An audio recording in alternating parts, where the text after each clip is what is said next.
Hello, everyone. Welcome to The Reason We Learn. I'm your host, Deb Philman. At The Reason We Learn, we aspire to be part of the solution. The purpose of this show is to take a good, honest, potentially painful look at the way kids are being educated. We know we can do better, and this is where we'll talk about how. Let's learn something.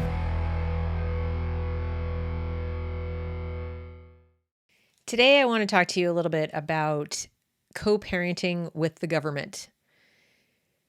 There's a great slogan. It's one that made Moms for Liberty pretty famous, and I agree with it as an aspiration, certainly, and that is we don't co-parent with the government. That's what it should be. We should be able to say that as a statement of fact, not as a goal, not as something to strive for. But unfortunately, it is just aspirational because in point of fact, we do co-parent with the government. Before you gasp in horror and think that I'm contradicting Moms for Liberty, I don't think I am. I don't believe that they believe they currently don't at all. I think that's part of the reason they exist is to fight the degree to which we are all forced to do this, forced to co-parent with government. So again, it's a statement of aspiration. It's a statement of what it should be in the United States of America. But I don't want anyone to get the false impression that it is what is simply because you said so. That would be sort of like saying you're a man or a woman because you said so. The reality on the ground is the reality. And if we think of parenting in terms of having authority over our children's associations, over how they're getting educated, what information is being presented to them and by whom and when and how often and so on. If that's part of what makes us parents, and then also added to that, the ability to discipline them or not discipline them as we see fit, the ability to impart certain values and traditions to them as we see fit without them being challenged without our knowledge or contradicted without our permission and knowledge, then the government is definitely interfering with our parenting. They are co-parenting with us, or rather, let me say this, they're counter-parenting. So we are counter-parenting with the government because we're being forced to co-parent with them when that is inappropriate. It's a violation of our rights. And I want to give you a few examples. So if you're inclined to argue with me and say, no, I don't co-parent. Okay. If you're homeschooling, you might think I'm not co-parenting with the government, but I'm homeschooling and I have to notify the government that I am homeschooling. I have to keep attendance in case somebody from the government wants to find out where my kid is. I have to produce a transcript when all is said and done to graduate her from high school, or the state won't consider her graduated, won't consider her credentialed or taught. And that will mean a wide variety of doors are not open to her in terms of employment or further education. And that is determined by the state, not by me. It's not what I think she needs or what she thinks she needs to be done with K-12. It's what the state thinks she needs. And I'll grant you, it's better for me as a homeschooler. I have a little more flexibility as far as that goes, but there's still requirements. I still have to defer to their list of requirements. Not because I'll get punished, but because she will. And she'll be punished because the other places she'd like to go next will follow what government says is a high school education, not what they say. So not what a college or university would want or, even think is appropriate. They're not going to hand her a test and say, hey, can you pass this test? Oh, sure, you can come to our college. They're going to look for a piece of paper. So that's the state. So even as a homeschooler, I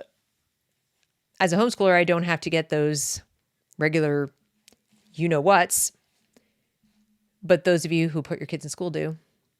And because of the state, when I take my kid to the doctor, regardless of whether it's a pediatrician or not, I will be asked questions that will be guided by state guidelines about why my child is not getting certain treatments. And if they wanted to, they could potentially decide that I'm being negligent.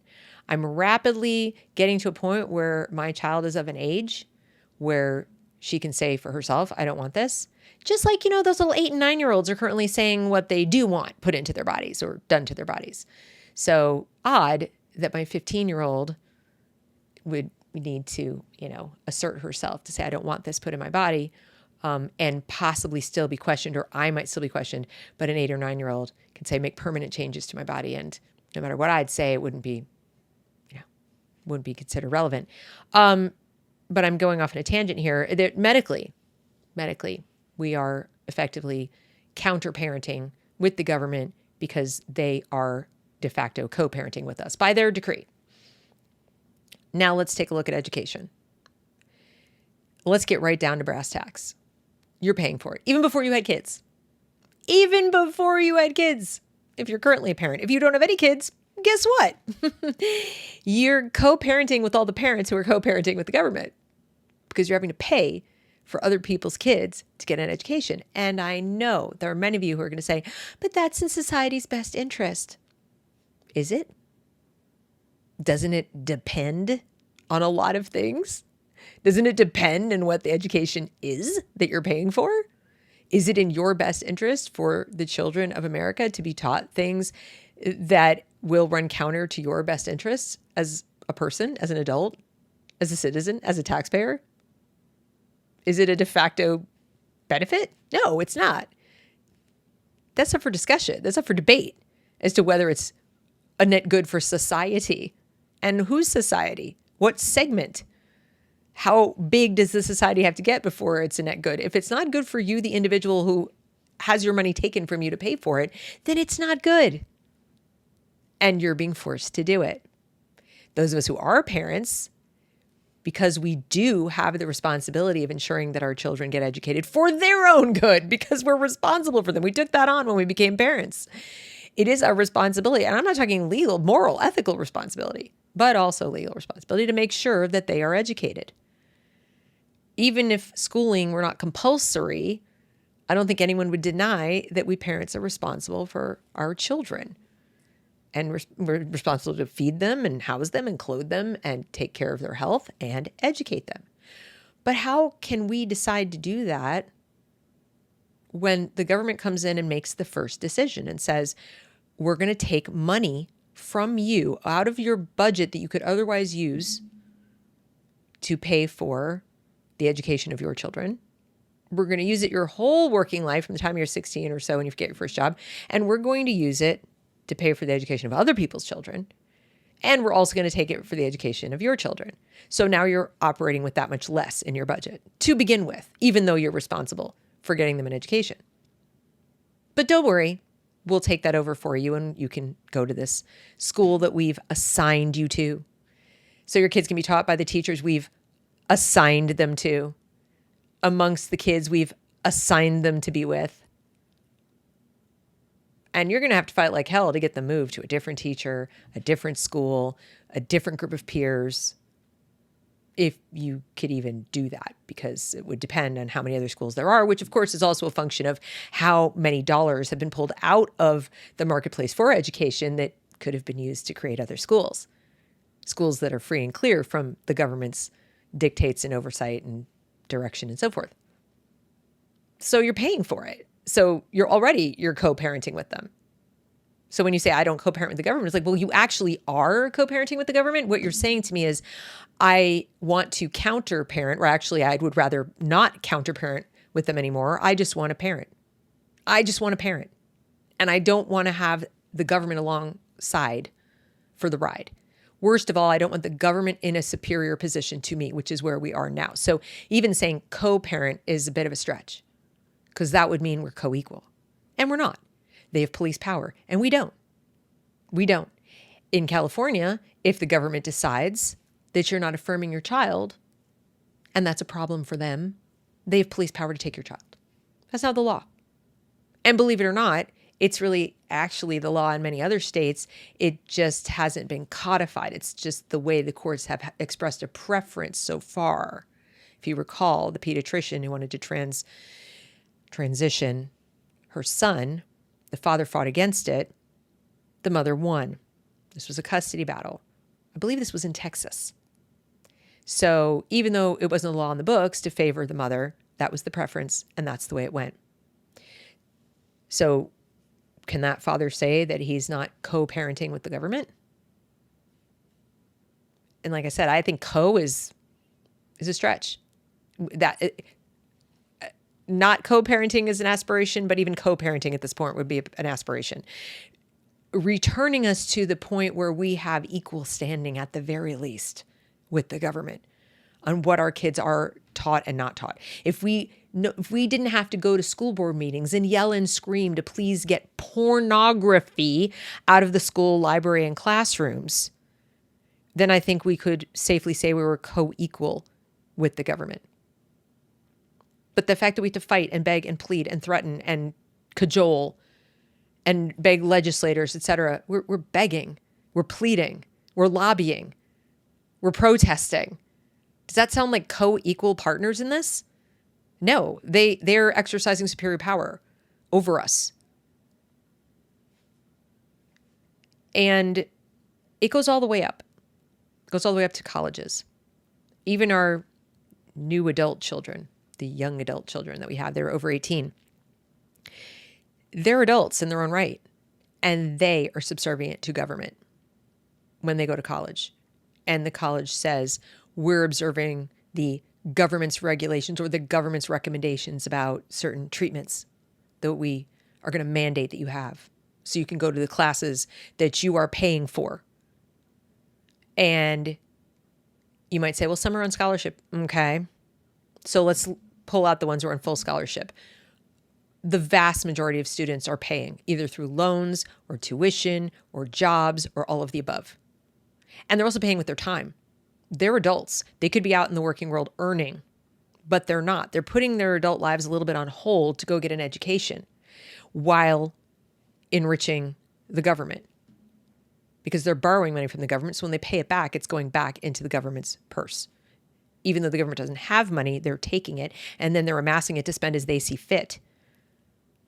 So unless they go to Hillsdale College or one of the 2 or 3 other schools that are truly private and do not offer any kind of federal loans or grants or anything like that, they are under the thumb of government.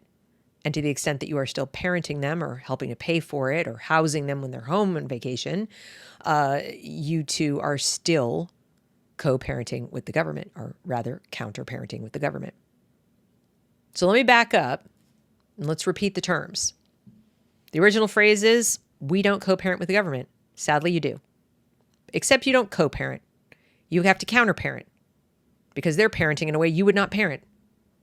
You wouldn't lie to your children. You wouldn't present them certain information that runs counter to your values. You wouldn't deny them the opportunity to learn to read and write and do math at their appropriate pace and level because you want to impress upon them the importance of certain Marxist ideas or critical theories or theories of mind or theories of spirituality or whatever that you don't agree with and don't think take the place of reading, writing, math, and science and history. So you have to counter that while they're still held captive by compulsory schooling laws and your budget is held captive by compulsory funding laws and taxation. And then you're not co-equal. So you're not really co. You're not. In almost every instance, you're having to beg and plead. So I just felt like I had to point that out because it keeps coming up. And like I said, it's a great slogan. Please see it as aspirational. But while you're aspiring to it, recognize that if you are still sending your child into those schools, if you are trying to, quote, take back those schools, but still have them publicly funded, if you want some kind of publicly funded school choice where the government is still in charge of who gets it, who gets the funds, how much, which schools are accredited or can be accredited, which accrediting groups can be accrediting groups, How many are allowed in each state? That's still run by government. If you're still playing in that sandbox, if you still show up to school board meetings to yell and scream about what you wish would happen and what they do and not do and so forth and so on, you're playing in that. You are in that, attempting to at least co-parent while counter-parenting to the best of your ability. That sounds like a lot of stress to me. That sounds like a lot of stress. I'm stressed out with just the amount of counter-parenting I have to do, and I'm homeschooling. If I want my child to go to a specific activity for homeschooling that's out there in the world, like an athletic activity or go to a theater or something like that, and I've chosen a different path for medical care than the government sees as appropriate for my child, she may not be able to go. How is that not being put in a position where the government is superior to me as far as making decisions for my child? And we're not talking about my child is sick and I'm denying her care. We're not talking about she's contagious with something and I'm putting other people at risk. We're simply talking about the way to take a healthy person and provide them with so-called wellness care. How is that not being put in the position of co-parenting with the government against your will? Please think about it. Please consider that. And remember that every time you step into that arena and you say, no, I'm going to go and we're going to take back the school board and we're going to take back the school, or we're going to get school choice passed and we're going to do all these things, and then we won't be co-parenting with the government. How so? How do you figure? You're still paying for it by force. You're still accepting the premise that the government has dominion over you insofar as compelling your child to go to any school at all, and compelling you to pay for schooling, whether you have kids in it or not. And you have to do all this work to prove to them that you're doing it right, or that you're picking a school that they would agree with, that they'll allow you to pay for with this money they have taken from you or taken from your neighbors, because in all likelihood, you would get, in terms of vouchers and so forth, more than you actually paid in for many people, unless you're upper middle class or above. So how are you not? How are you not actually accidentally participating in compelling other parents to co-parent with you? That's the irony of all of this. The people who are saying, you don't get to decide what books are in the school, and what if my kid wants to read this pornographic book? Who are you to decide? In a twisted way, they have a point in the sense that they're being forced to pay. Their kids are being forced to go. If that's the kind of parenting they want, I disagree with it. I think it's abhorrent. But if that's what they want, and you're coming in and saying, no, don't use the dollars for that, how is that any different than what they're doing to you? And they're using government to do it. It's not ethical if they're going your way. It's not any more ethical. It's still force. Government equals force. It's what it is. And I'm not here to solve the problem for you. I mean, a lot of people write to me and they say, well, what do you propose? I mean, how are we going to get rid of the school? We can't just get rid of the schools. Well, actually, we can. We can do anything we want. This can't and won't work, and so forth and so on, and what will happen? Well, what's happening now? Do you really believe it will be worse? Do you really believe it will be worse than what's happening now? I don't. I'm an optimist. I believe in parents. I don't think that we need to outsource our parenting. I don't. I think the vast majority of parents would step up. I think not being taxed to where 80 to 90% of your property tax is going towards schools that you already hate and aren't doing the job would facilitate the stepping up quite a lot. It might even facilitate people staying home and not having a 2-income household. Who knows? We haven't tried it. It's so funny to me. The same people pushing these ideas on us will say, we haven't really tried Marxism properly or communism properly. It's just never really been done properly. It's never been tried. You know what's never been tried? Liberty. And I wouldn't say never. But for the past 100+ years, no. We stopped doing it when it was working okay for a lot of reasons that are really not good reasons. namely xenophobia, racism, and the explicit desire to indoctrinate children into one way of thinking about the government and work. See John D. Rockefeller. And so, no, we actually haven't tried it. In modern society, we have not really tried. So to say it can't and it won't, etc. No, you don't know that. And understand that every time you say that, you are saying, I accept my position as, at least if I'm lucky, if I'm very, very lucky and I manage to get everyone in the school board and everyone in the state government and everyone in the federal government agreeing with my values and my goal for my child, co-parenting with the government. Because that is what it is when you allow the government to be involved in the education of your children at all and the medical care of your children. But they go hand in hand, don't they? Don't they use the fact that they have to go to school to justify coming into your medical decisions? Yes, they do. Yes, they do. Well, they're going to be around all these other kids, so we have to have a say. As if you wouldn't make that decision for yourself. So then my final question to you would be, can you really be the parent you want to be and need to be for your children when government is insisting that you co-parent with them, whether you like it or not? Can you do it? I struggle. Like I said, I'm homeschooling and I'm frustrated. So I can only imagine how many of you feel. I hope this has been helpful and people aren't out there wanting to, punch me in the throat. As I said, I am not criticizing the catchphrase, the slogan, etc. I think it's a wonderful aspiration. I think it is exactly the attitude we need to have. I don't co-parent with the government. Just understand that it is aspirational. You actually do. Thanks for watching. If you're not already a subscriber to this channel, I hope you will consider becoming one. And please like and share this video and share your comments below. I would love to know what you think about all this.